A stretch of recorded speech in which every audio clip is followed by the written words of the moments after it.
Hello there, ladies and gentlemen, and welcome to another episode of CookieCast. Today on CookieCast, it's the NFL podcast, Laces Out. Myself and Paul have got a special guest in the form of Matthew Herlihy. The 2Ts himself is here, and we're going to talk predictions, last week's games, the coming games, and basically anything that's going on in the NFL world. Join us on YouTube, iTunes or SoundCloud and become one of our lovely subscribers. You get a bonus if you're a subscriber, but you only find that out when you subscribe. So here we go. This is CookieCast, the Laces Out podcast.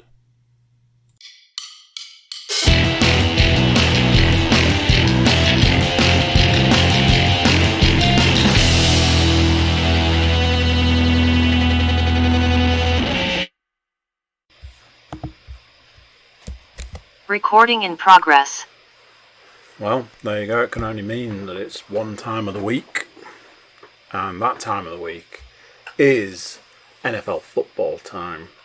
For you audio listeners, you can just hear my dulcet tones. But there's not just me here. My more than glamorous co-host, Paul Williams, is present and correct. Good evening. And, he says, we've got a special guest. Long time, but certainly not first time. The man with not one but two T's to his name. It's Matthew, 2T's Herlihy. Welcome to you, sir.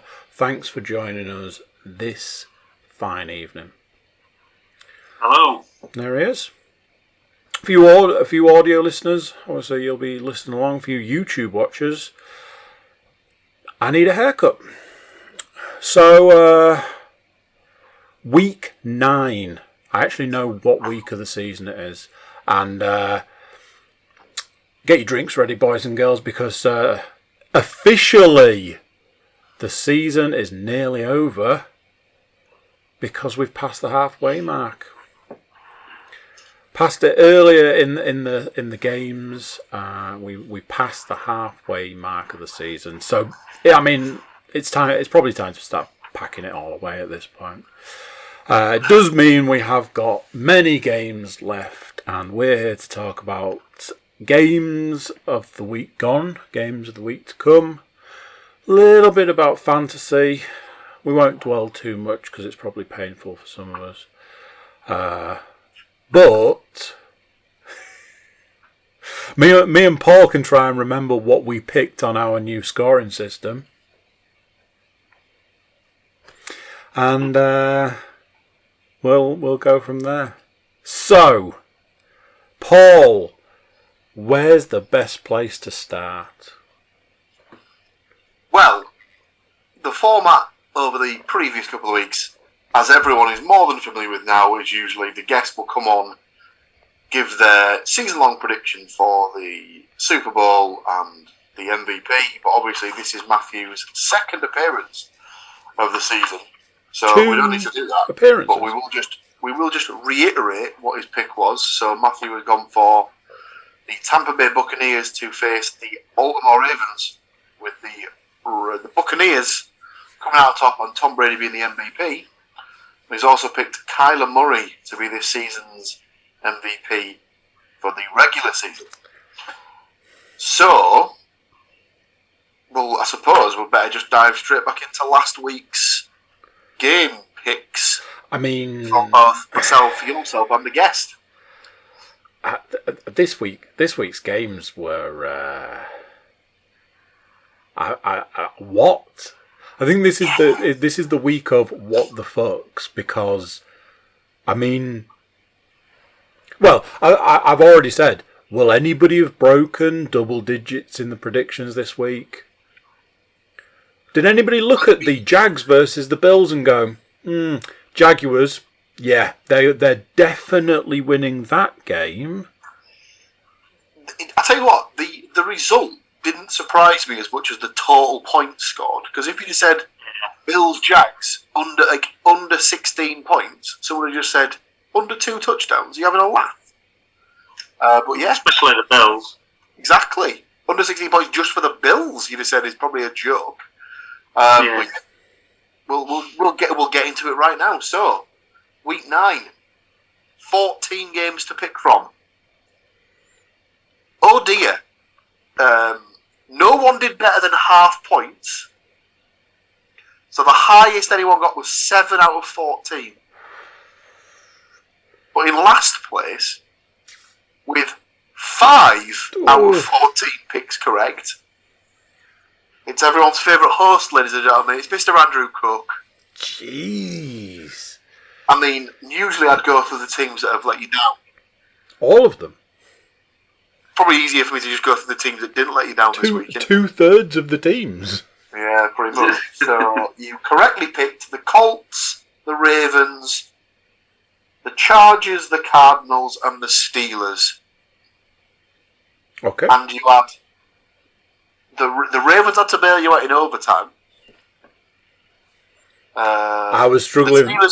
I was struggling with that Steelers one. only just held on. I was struggling with that one because fantasy-wise, I needed the Vikings to get more points. Certainly two of the Vikings to get more points. Yeah, well, we'll come on to that later. So yes, Andy with 5 out of 14 picks for the week. The guest last week was Stuart Woodmansey, and he got 6 out of the 14 picks correct. So congratulations, Stu. But again, just a terrible, terrible week for predictions.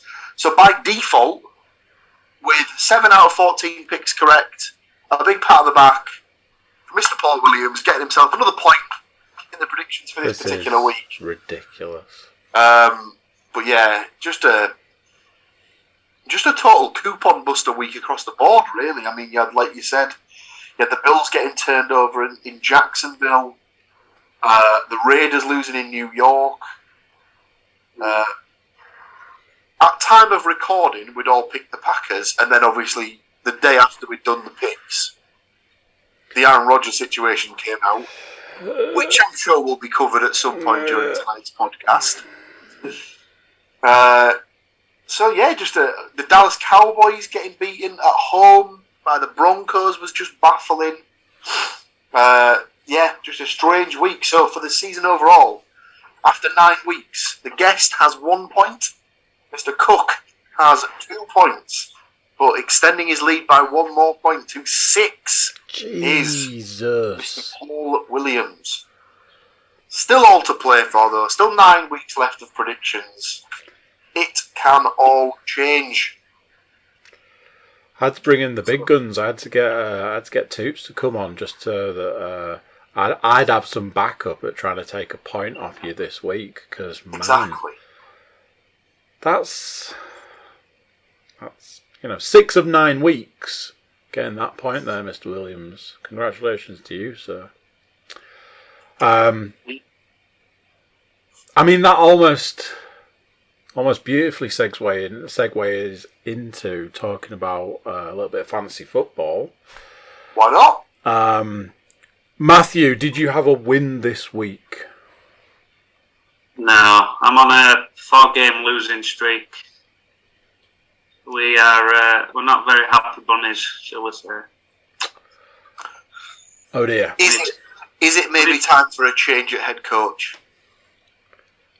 I don't know. Would you sack a 2-time champion? No,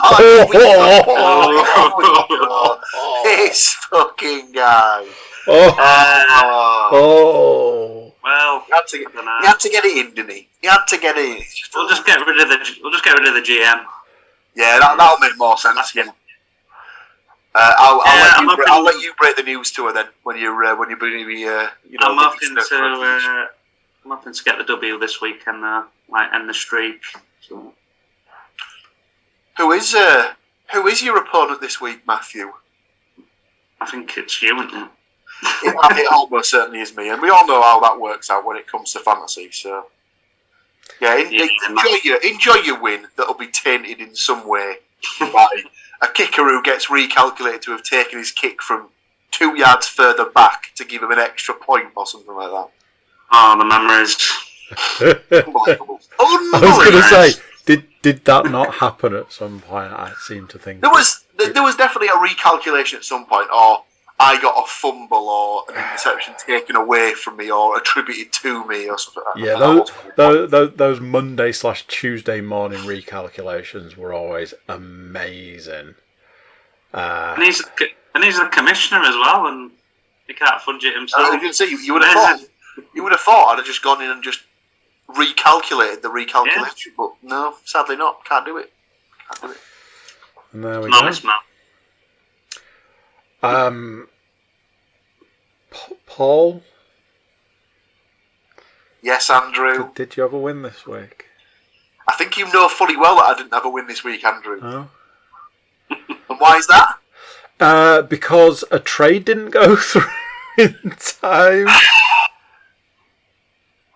So, for those, obviously, who aren't involved in our fantasy league, and therefore probably don't care, Andy has initiated a trade where he will send James Conner I haven't. Mr. James Forrester Gray's team. I did not do that. For Robert Woods and I believe an inferior backup running back, maybe Chuba Hubbard Gakai. Boston Scott, I think. Boston Scott, that's the guy.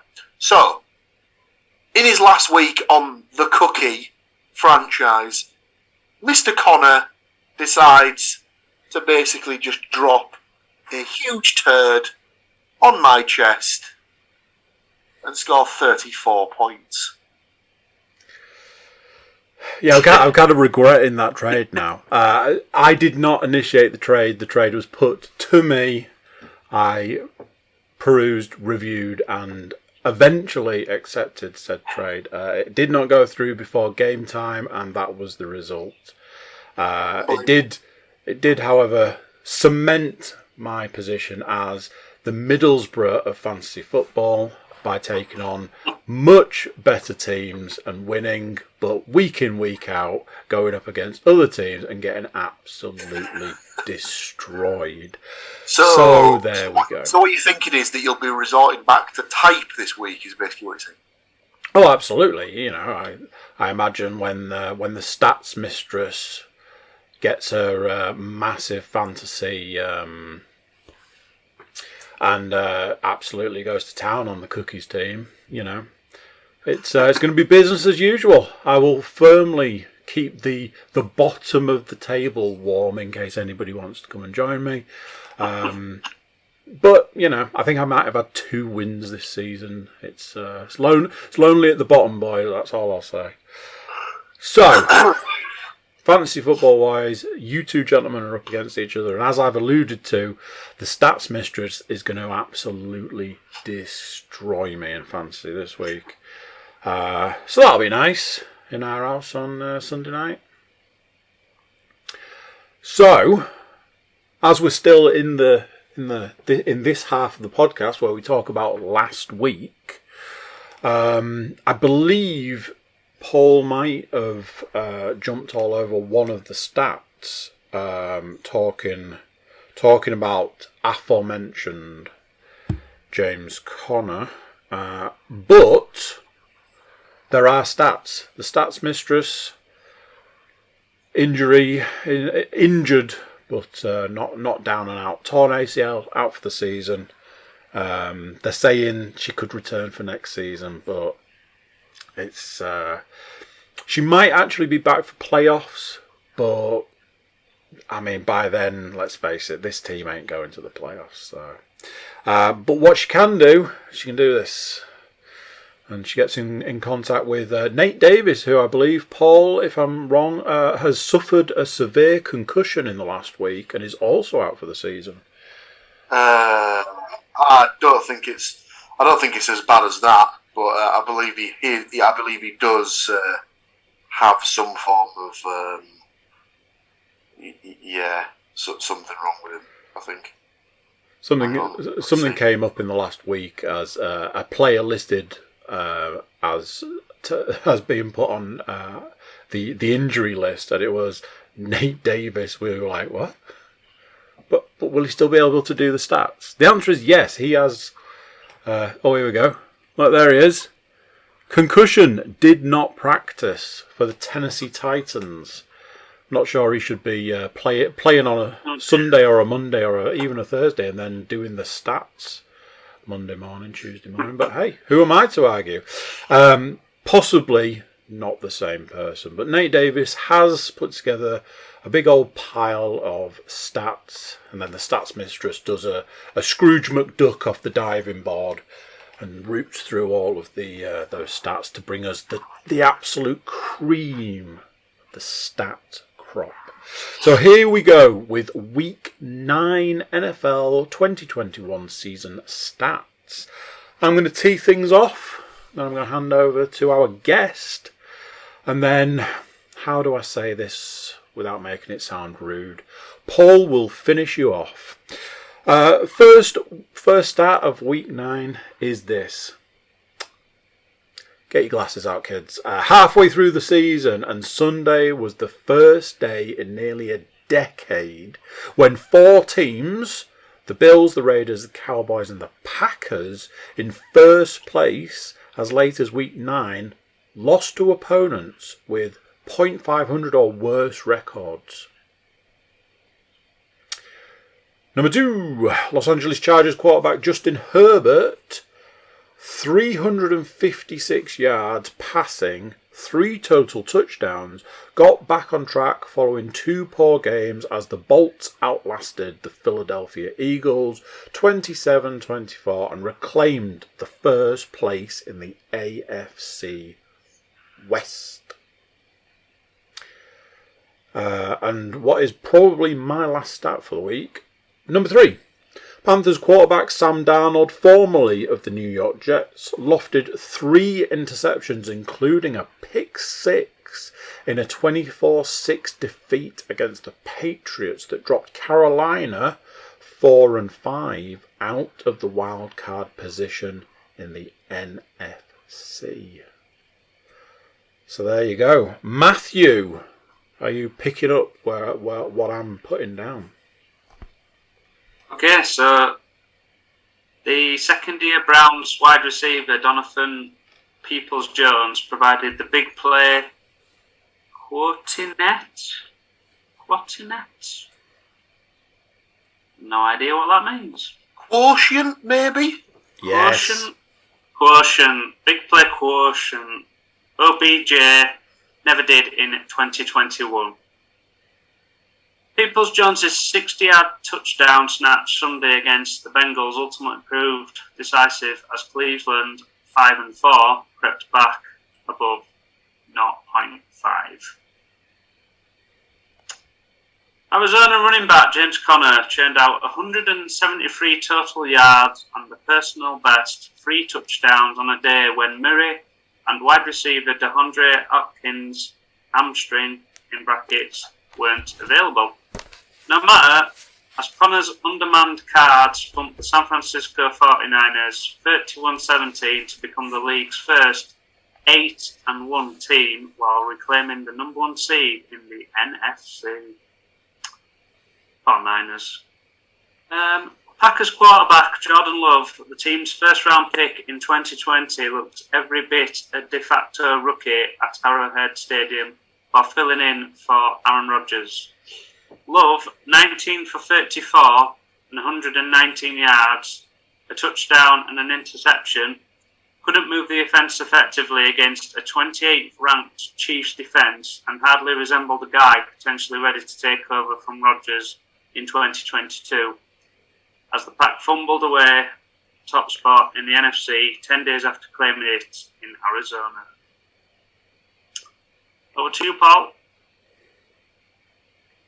Thank you very much, sir. I will just bring said stats up on my system. We will start with the Raiders. Didn't have much luck replacing the deep speed. Wow. Of wide receiver Henry Ruggs III. He's facing 5 charges, including 1 count of driving under the influence, resulting in death in their 23-16 road loss to the Giants. Silver and black receivers averaged 9.9 yards per catch in defeat, nearly 3 shy of the team's seasonal average. Despite throwing for 249 yards and a pair of touchdowns in his first start since his first start in 2 years, Trevor Siemian couldn't keep the Saints rolling in the aftermath of quarterback Jameis Winston's torn ACL. New Orleans didn't score in the first half, and its normally stout defense faltered against the Falcons. Who would have imagined not a single touchdown would be scored in Jacksonville's 9-6 upset of Buffalo? For the Jaguars, it was their first win on United States soil since September 13th, 2020, week 1 of last season. It also marked the first time in history a player named Josh Allen, Jaguars, sacked a player named Josh Allen, Bills. It's all right. It's all right because we never heard a single mention of it. Not saying a word. For good measure, it was the first time that a player named Josh Allen, Jaguars, picked off a player named Josh Allen, the Bills. It was also the first time ever a player named Josh Allen, Jaguars, got a fumble recovery from a player called Josh Allen, Bills. In Vince McMahon's dining room right now, they're like, who keeps knocking? And Vince is just sat at the table like that. Oh, it's stuff you love to see. And finally, First time ever, my fucking foot. And finally, maybe Baltimore quarterback Lamar Jackson, 266 yards passing and 3 touchdowns, 120 yards rushing, is back at the forefront of the MVP conversation. He tied Michael Vick for the most career 100-yard rushing games by a quarterback with 10, and Jackson became the first quarterback to throw 3 touchdowns and rush for at least 100 yards on separate occasions. He's also the only one to surpass 600 rushing yards in each of his first 4 seasons. Just have a quick check to see if anyone's picked him for a season MVP.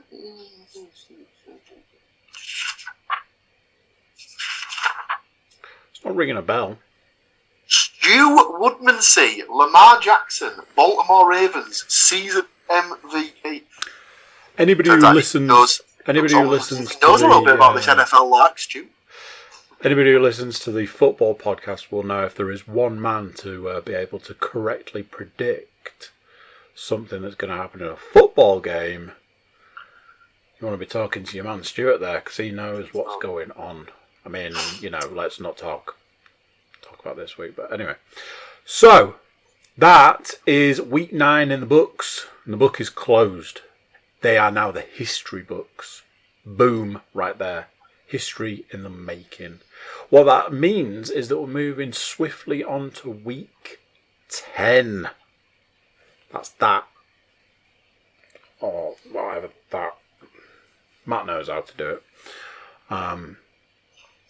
So, each week we like to get in what we think is going to happen in the upcoming games, and then we send them in a funnel sort of method through to Paul, who then puts them all in the book and then does the magic of looking at those picks and finding where the holes are and finding where his next point is coming from in the host versus guest prediction picks. Matthew is this week's guest and he gets a big old juicy pick. Our other guest for the week should have been the stats mistress, but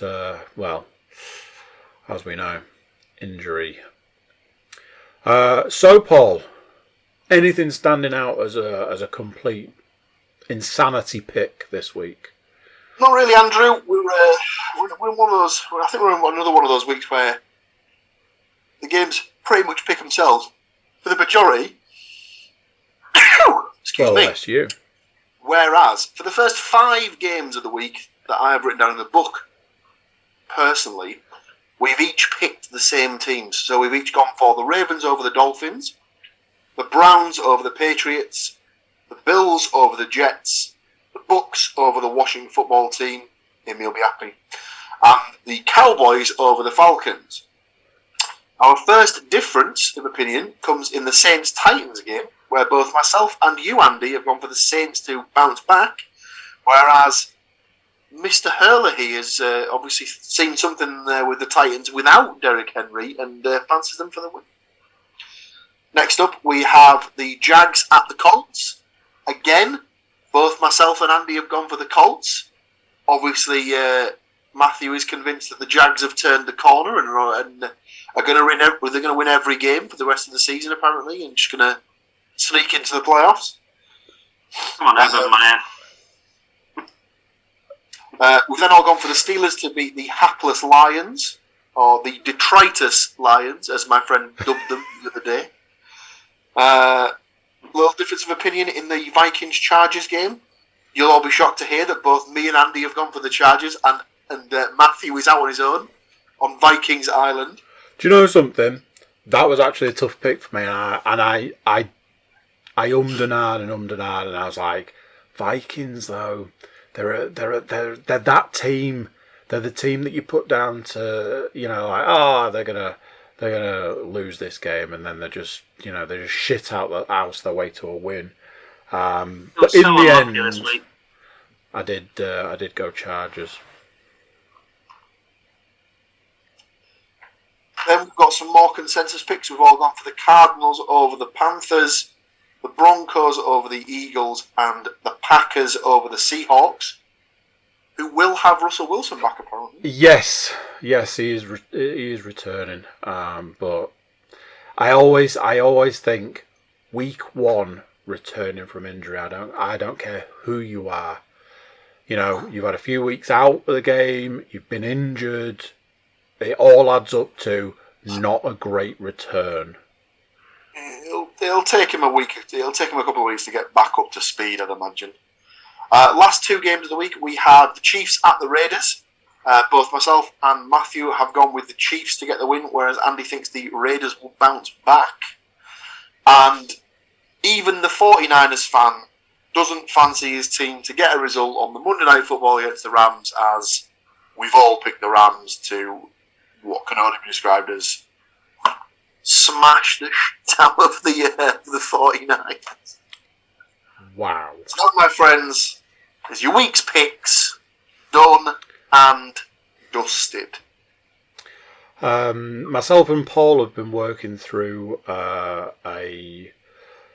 It's by no means a replacement scoring system, but a system where we can have just a little bit of fun week in, week out. It's not quite ready for human consumption yet, mostly because I think, gun to our heads, we probably couldn't remember what we picked this week, so that we could sort of, work it through. And it is designed to be something that probably should start before week 1 and work all the way through the season. I had it in my head that we were going to basically do the rest of the season, and what we might do is do some offline stuff, try and have another week of working it through, and then see if we can do the rest of the season. 7 weeks, 6 weeks sort of thing. So stay tuned for that. Feels very much like we've flown through it there. Anything you boys want to cover off? Overly? Nothing major. I suppose the Aaron Rodgers thing was a bit crazy. And the fact that he, when asked if he was vaccinated against the virus, he said he was immunised. So technically didn't lie, but also didn't tell the truth. Naughty, naughty Aaron. Naughty, naughty. But yeah, other than that, nothing really much from me. Matthew, anything from you? No, nothing from me. Well, there we go. A bite-size NFL football podcast. Just a little tiny taste. Sometimes it just flows and you get through it and you get you out the door. Hit those showers early. From me to you, Matthew, big thank you for taking time out of your evening to come and join us and to provide this week's guest picks. Big thank you from me to my co-host for steering the bus. And a big thank you from me to all of you for for taking time out of your busy lifestyles to check in with us and what we think is going to happen in week 10 of the 2021 NFL season. Thank you to you, gentlemen, for joining me. Thank you to you, lovely people. And we will catch you next time. Bye-bye. Bye. There you go. What do you think to that? Another one done. Thank you to Matt for joining us. And hopefully you can take some wonderful points, if not you, then maybe me, away from the juggernaut that is Paul. If you're checking us out, you can also subscribe no matter where you get your podcasts. It would be amazing if you did. And you can also check out our website, thecookiecast.com. It's little, but it's mighty. It's got all the links you need to get in touch with us. That's it for this one. Until next time, I'm going to say bye, and I'll see you then.